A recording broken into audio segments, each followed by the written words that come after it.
Game over. It is game over. Game over, cancer. I'm Val Solomon, Director of Program Impact at Cannonball Kids Cancer Foundation. And I'm Dana Nichols, Executive Director of CKC. Game Over, Cancer, a podcast dedicated to exploring conversations about pediatric cancer research, solutions, and inspiring family stories. We're a nonprofit dedicated to creating innovative treatment options for kids fighting cancer and educating for change. By creating a space for these conversations, we empower the community to take action and provide tangible hope. Game over, cancer. Screw you, cancer. Well, today's episode is all about driving discovery and delivering change. My favorite topic. And our favorite catchphrase of 2025.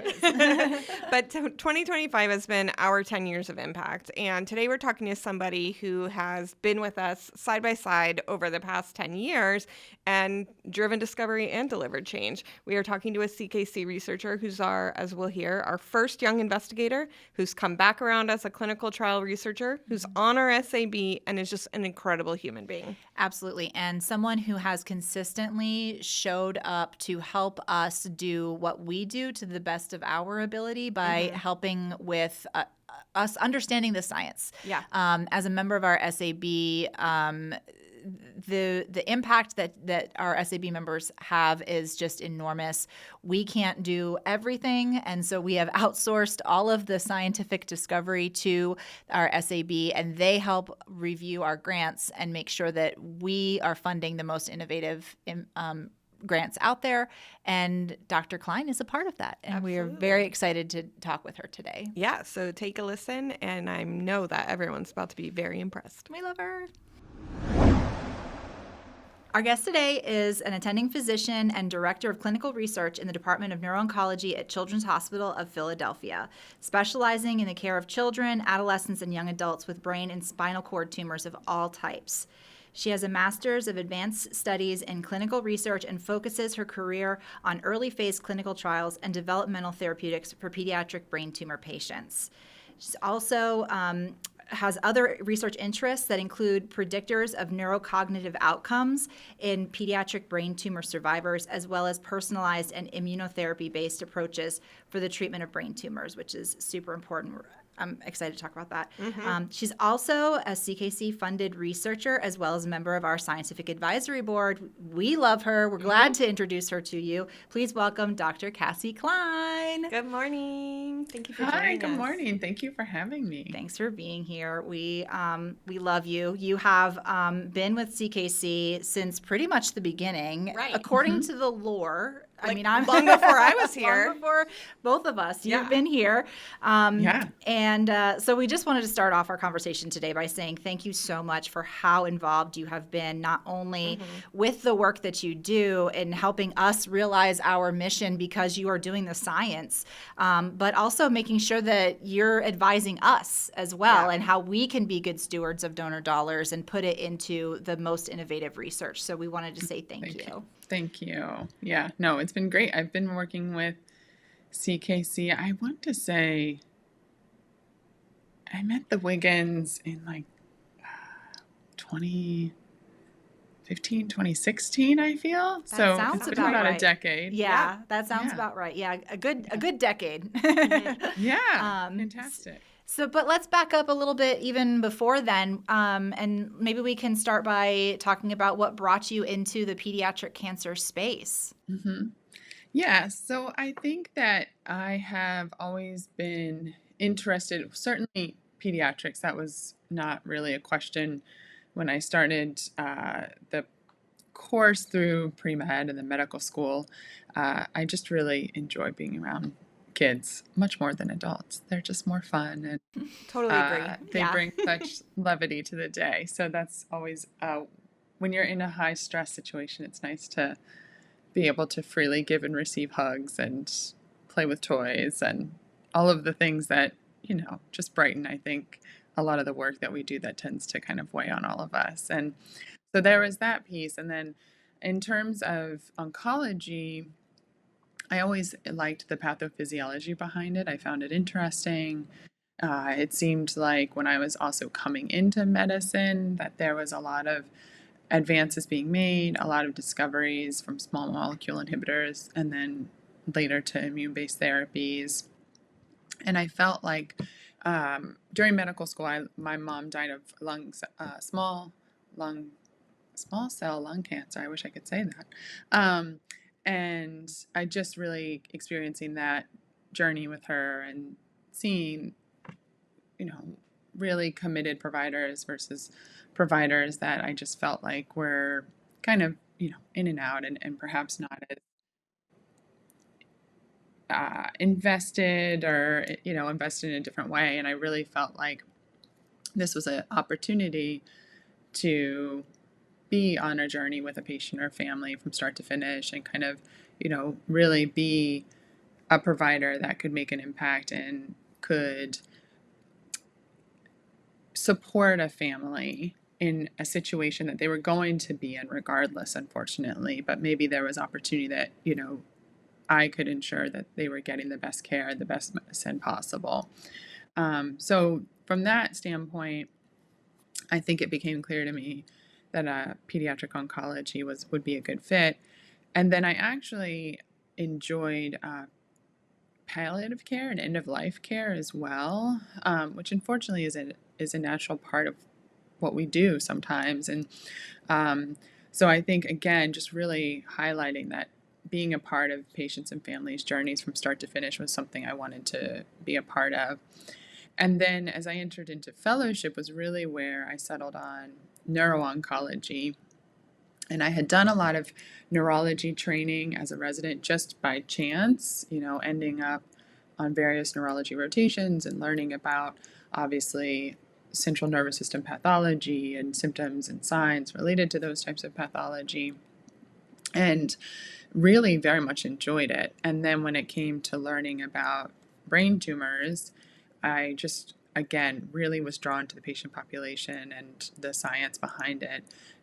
Really excited that perhaps at the time, again, now this is over a decade ago, we were starting to better understand these tumors from a molecular standpoint, potentially identify new therapeutic vulnerabilities and how we might harness those to better treatments for these patients and families.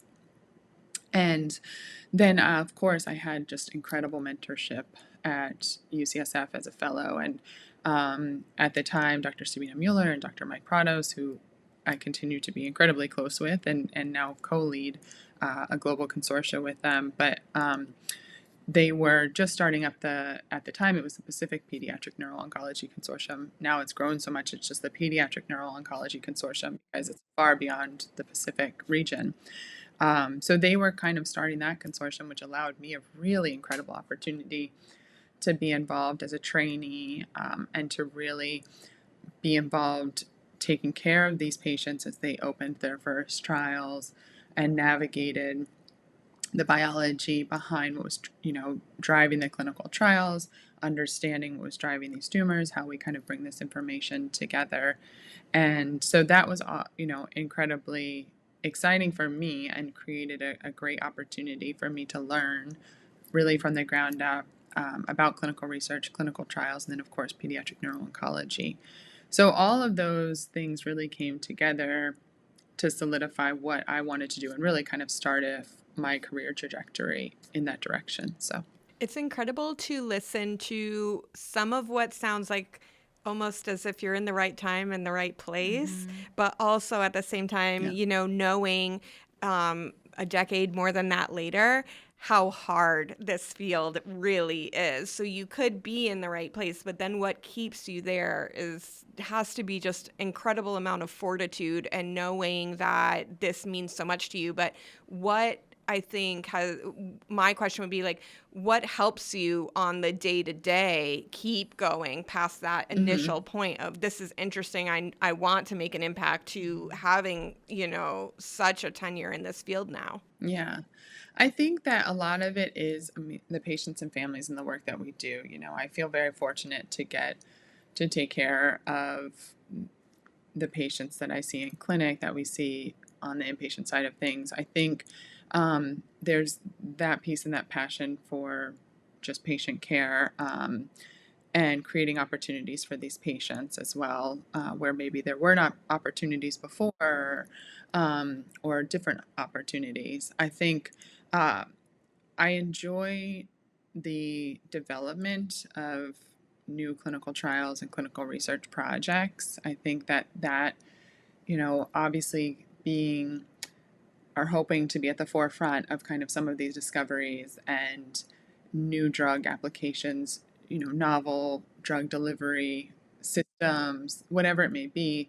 But I think kind of not necessarily ever falling into a kind of a pattern of just like doing the same thing over and over. It keeps it exciting. It keeps it invigorating. I think I've been very fortunate to also be surrounded by just incredible colleagues and collaborators that continue to inspire me, motivate me, and honestly, like that you just go through these shared experiences with, and you find this, the positive points day to day, and then also kind of like longitudinally. I think that is a really critical piece.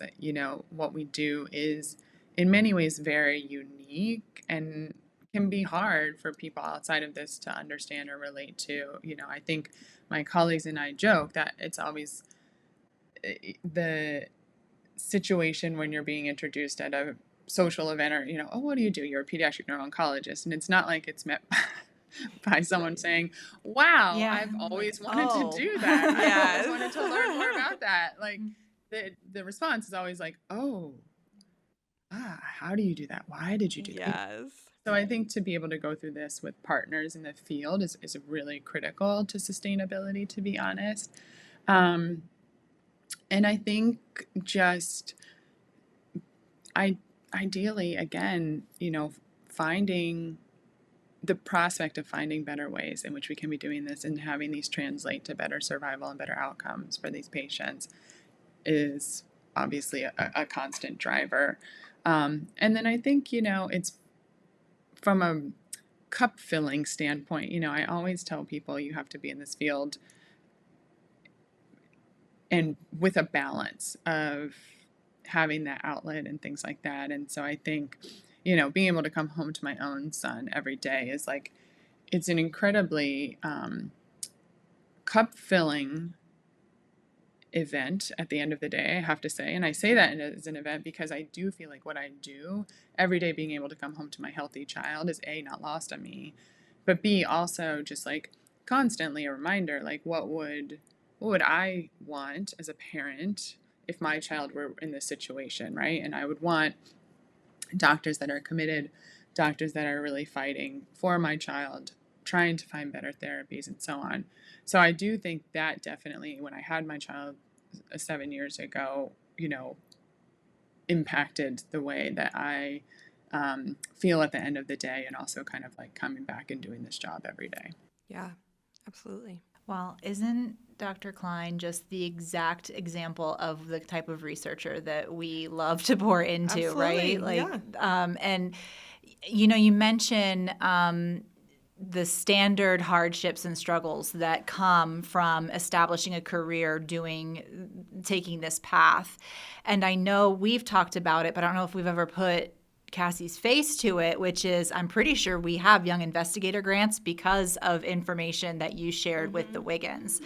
And CKC has always had a tradition of, if we don't know what to do, or if we almost feel stuck with where should we be investing, the first people we ask are our researchers. And, you tell us what the challenges are, and let's see if, and whatever aligns with our mission, we will put something in place if we can to help alleviate that challenge.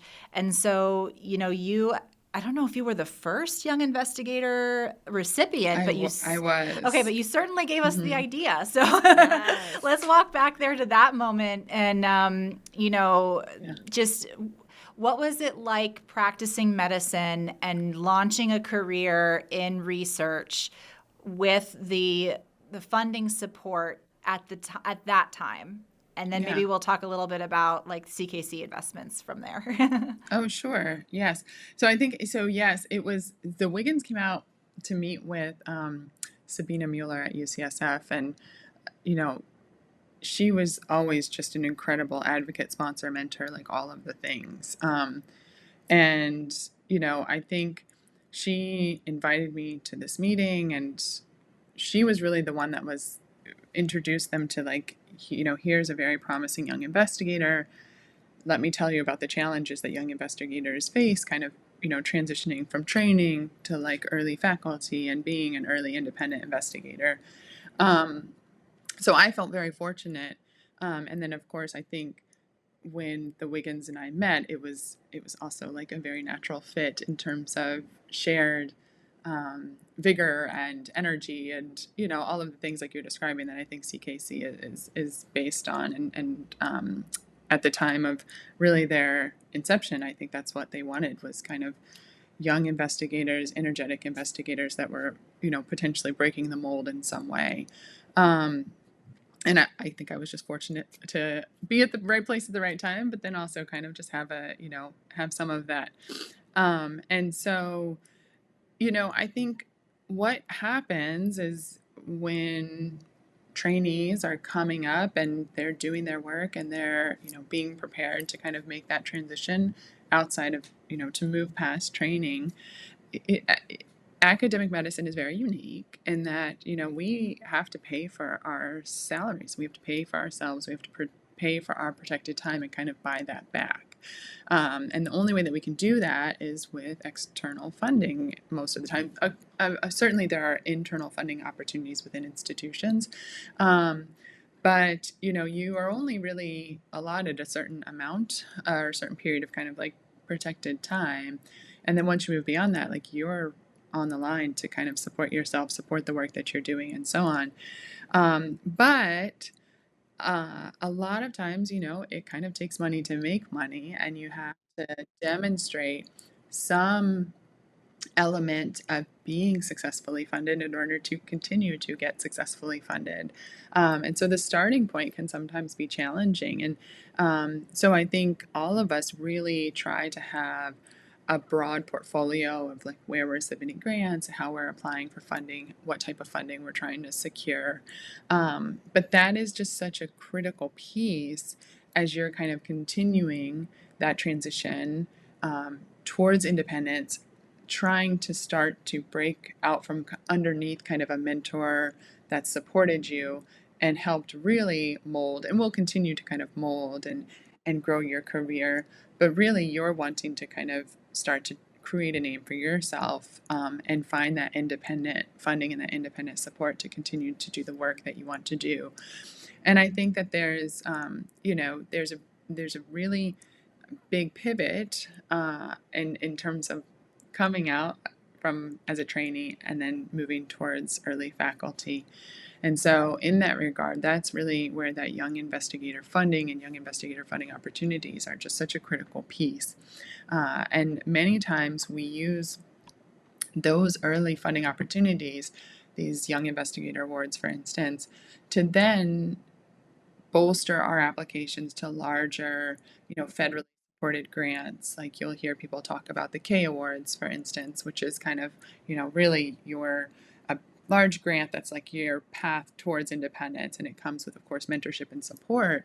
But a lot of times, what grant reviewers want to see is that you've already been able to kind of demonstrate some degree of success from a publication standpoint, from at least some small grants, and so that's where these YI grants and these early investigator awards are just really, really pivotal in terms of creating and continuing a really solid, path of development and path of growth towards independent for clinical researchers and basic scientists as well. Mm-hmm. I mean, I think even to this day when we're doing, we do kind of recruitment calls where we just, get on calls with institutions, either their foundation folks or the researchers themselves, just to make sure that we're a good fit. We don't want to waste anybody's time with an LOI, with a grant application if we're not funding the type of research that they're interested in doing. And the thing that we say a lot is our biggest win is when a a young investigator comes back and applies for a clinical trial. That and knowing any funds that we give out, whether it's young investigator or clinical trial, that they take those funds and are able to get more from, roll that into more success. Those are two really huge wins for us. And you see researchers' faces light up when they find out I can apply again. It's almost like a click, they get the reality I'm facing with, how am I going to paste together all the funds needed to launch a lab or to launch this idea.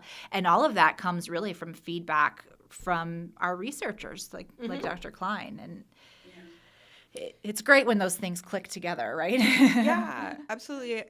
I think, when we talk about how does everyone come to the table and collaborate, for me, now having been here several years, but before that, watching an organization that actually asks the people they need to give money to, what do you need to make this work? That is where I want to work. Mm-hmm. That's where I want to show up, is not me telling you how to do your job. I truly understand 15% of what any of you tell me you're doing. Because you've explained it to us so many times that we understand. But all that to say, that's true collaboration, right? Mm-hmm. That as a funder, we don't need to dictate what you do. We need to understand how we can help move it further. And that was huge for me coming on board. And that's, I think when we then veer into you being part of our scientific advisory board, which you have been for many years, is when we're sitting here talking through something, does this make sense? Well, maybe we need to ask the SAB, because they're going to bring in that actual lived experience of how this works. And so I think setting all that up to say a few things, which is you have been on our SAB for a long time. We are so grateful. Mm-hmm. I wondered if you had perspective on what it's like being on the scientific advisory board, saying yes, and then I'm going to go into a whole women in STEM thing, but we're going to do one question at a time. Great. No, I think these scientific advisory boards are, of course, incredibly important to, as you're saying, really not only ensure that very precious funding is being utilized and applied to projects that are feasible, well thought out, likely to at least be able to achieve what they're aiming to do, and with the promise of downstream impact, of course, to patients and families. And so I think that's where the scientific advisory board and kind of broad and diverse expertise is really important to help guide in a thoughtful way, and in a way in which many times there's diverse dialogue and sharing of kind of opinions and ideas across our board, for instance, so that we are making sure that the funding is being utilized in the best way possible. And then, I think as well, in some scientific advisory boards, there's also opportunity to provide feedback, to investigators, which I think is really important as a young investigator. Not just getting the, we thank you for submitting, but your grant will not be successfully awarded this time. Those letters are one thing, but what's really helpful sometimes is when a scientific advisory board, which is, many times made up of either peers or, in the setting of a young investigator, people with broad-reaching experience that you would look up to. And so to then be able to potentially get feedback that's like, this is some of the things you can work on, these are some of the gaps that we identified, I think that's really, really important. And I think that's a really critical piece, not only for the researcher and the investigator, but then, of course, for the patients and families, right? Because it becomes this cyclical and iterative process where ideally, the science is getting better. And of course, the science only gets better, all science, when there's, different opinions, there's diversity in experiences and diversity in input. And, then ideally you're coming up with kind of a more refined and a more thoughtful project that is likely to have larger or more definitive impact.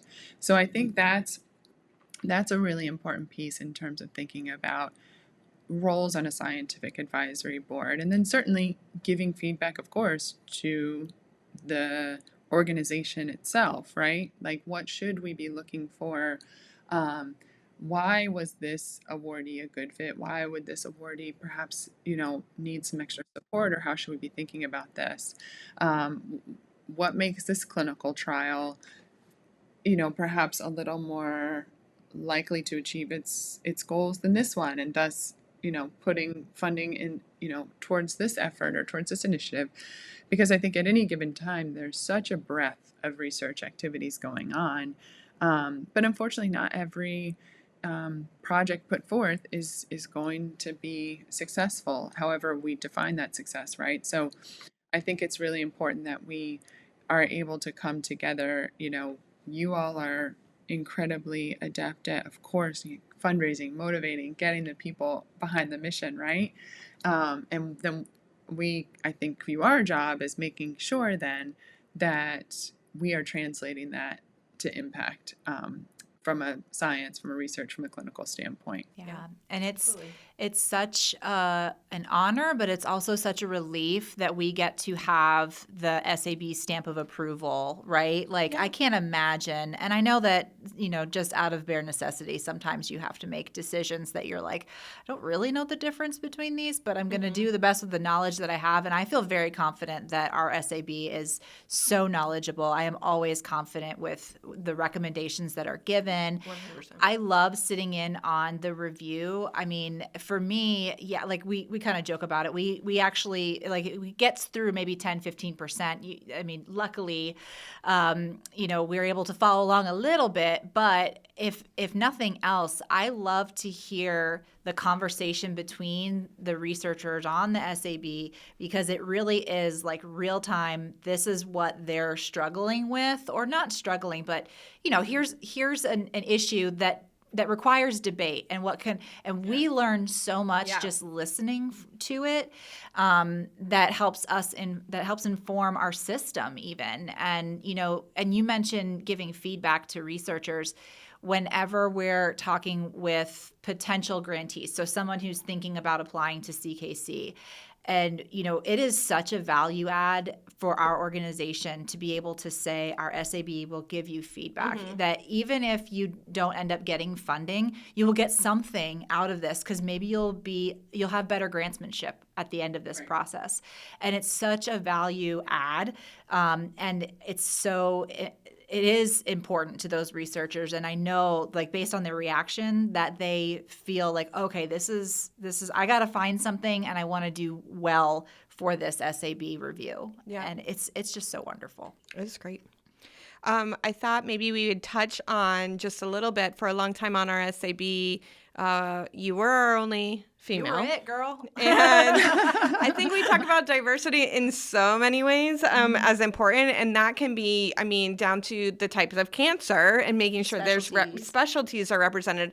But it was difficult to see. I think it's difficult to ask people for their time and to come on and be on the SAB. I think you did such a graceful job, as women so often have to do, to like carry this plaque of I'm the only woman represented here. And I assume that comes with a whole set of challenges through your whole career. That seeing that on the SAB is probably representative of some pieces of your career, and I wondered if there was anything to speak to there. No, I think absolutely. Historically, medicine has been a very expensive endeavor. It still is a very expensive endeavor. It's a very laborious endeavor that requires a lot of time commitment. And there's a number of different factors, institutions and organizations that unfortunately that have intrinsic bias and things like that have created gaps and have created this kind of historically underrepresented groups, which need to be more visible in medicine, in my opinion. And I think, women females are one group, and I think there's a number of other historically underrepresented groups across different races and ethnicities that absolutely need to be better represented. And I think there's a lot of reasons behind that, in addition to the ones that I just listed. I think that there have been successes in recent years. I think that I'm fortunate to work in the field of pediatrics, where there does tend to be a pretty well balanced male and female ratio, I would say. But there is still a lot of additional pressures that are put on people from historically underrepresented groups, however we want to define that. And what I mean by that is, I think, unfortunately, our society is from a female standpoint, is still, in many ways built on sometimes traditional roles. So the balance of kind of being a full-time working mother can be sometimes distinct than being a full-time working father. And I'm not saying that is necessarily true in every situation, but I think historically that's how things have been. And so having kind of additional commitment for things like committees and doing journal reviews and doing all of the things that we have to do, or we are asked to do, on top of kind of just showing up to work every day, taking care of our patients, doing our research. It's a lot to kind of balance. And I think particularly when we think about young female providers, when many of us are going from training to early faculty, is also around the same time that many of us are having our first child, things like that. And so it's an immense amount of pressure and balance to navigating all of this and figuring this all out, that I think is just different than what sometimes men experience. And I think, having a new child and balancing that and navigating that, of course, is a stressor for anyone. But I just think historically, and in many ways, because of the nature of childbirth and, a lot of the, unfortunately, biologically driven requirements of women, our obligations can be somewhat distinct. And I think that's very hard then to figure out how we navigate the extra layers of requests that we get. Additionally, I think, as I'm American Indian. I'm the first in my family to have gone to college and, of course, medical school.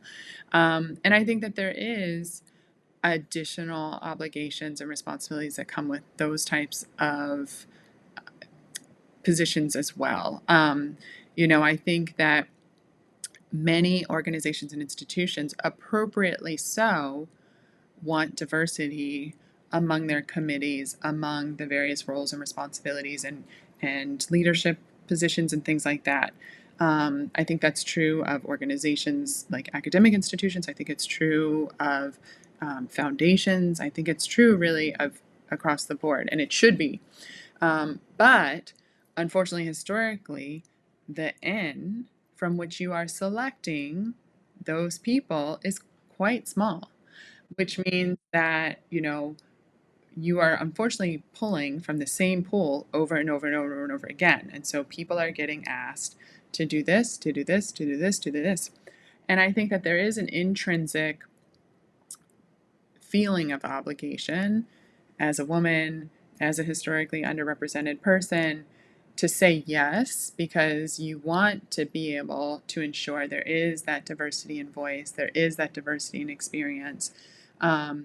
But it can become quite overwhelming sometimes if you have found yourself saying yes to everything, and figuring out and navigating, I think, when to say yes, when to say no it's an art and a science, honestly. And I think we really have to rely on our men, like the people that we can look up to and trust in this field to help you navigate and say, these are the opportunities in front of me. Which ones do I triage? Which ones do I prioritize? Which ones do I say, maybe not this year, but like keep me in the pool for next year? Don't take my name off the list, but like I can't take this on now.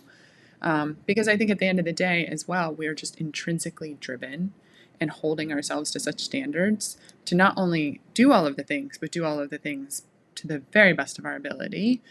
And it can be completely overwhelming. And ultimately, I think I always tell young trainees, and particularly young trainees that are historically underrepresented in medicine, that are female, look to the people that you trust, look to your mentors, look to your advocates, look to your sponsors to help create opportunities for you, but then also navigate those opportunities and figure out which ones you should be taking on, which ones you can prioritize, and not being afraid to kind of speak up and speak your voice and speak your experience as well, because I think that's a critical piece that I think only makes what we do better, and I think is such an important piece for patients and families as well. Because at the end of the day, our patients and families want physicians that are humans and that perhaps look like them, that have gone through some similar life experiences.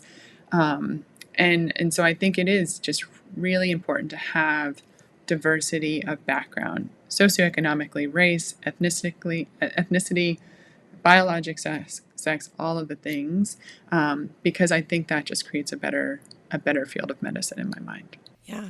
Thank you so much for sharing, for taking time to give such a thoughtful response there. I really appreciate it. I certainly remember the moment when Cassie said, well, when we're recruiting SAB members, maybe we should look for women too, specifically, because there are some of us out here. I mean, I think that was, it's super important, I think, for us to know there is a pool of female researchers that we certainly are funding them, right? Which is great. And so it was really great when you advocated for that and said, we really need to start seeing if more of these folks will be on our SAB. And then I think it was a year later where just so happens that all of the researchers that we were funding were all women. And we were like, look at this. That was awesome. Yeah. Yeah, it was really fun. That was a good year. We have so many more questions we could ask you, and also our producer has so graciously told us twice we're out of time. Yeah. No, I talk a lot talking too, so to you. I'm sure I'm responsible for that. No, it is exactly what we want, which is to have just incredible conversation with you. You are the reason CKC exists, to fund groundbreaking researchers. We want people to get on board and support the research that makes your job possible. So if anyone wants to go to our website, they can make a gift at cannonballkidscancer.org. That's right. And if you would like to help us share stories like Dr. Kline's, and you can really understand the reason behind what we're doing and some of the issues that we are facing currently right now in this landscape of funding and what are the challenges that these researchers face, please like our podcast, subscribe, share it with folks. It really does help us educate for change. Yep. Thank you for tuning in. We appreciate everyone joining us and making a commitment to be part of our fight. Until next time, I'm Dana Nichols. I'm Val Solomon. And we will CK. See you later. Join us as we transform fear into courage and turn adversity into opportunities for change. If you want to be involved in the conversations that create change in the world of pediatric cancer, take a moment, share, like, and subscribe. Absolutely.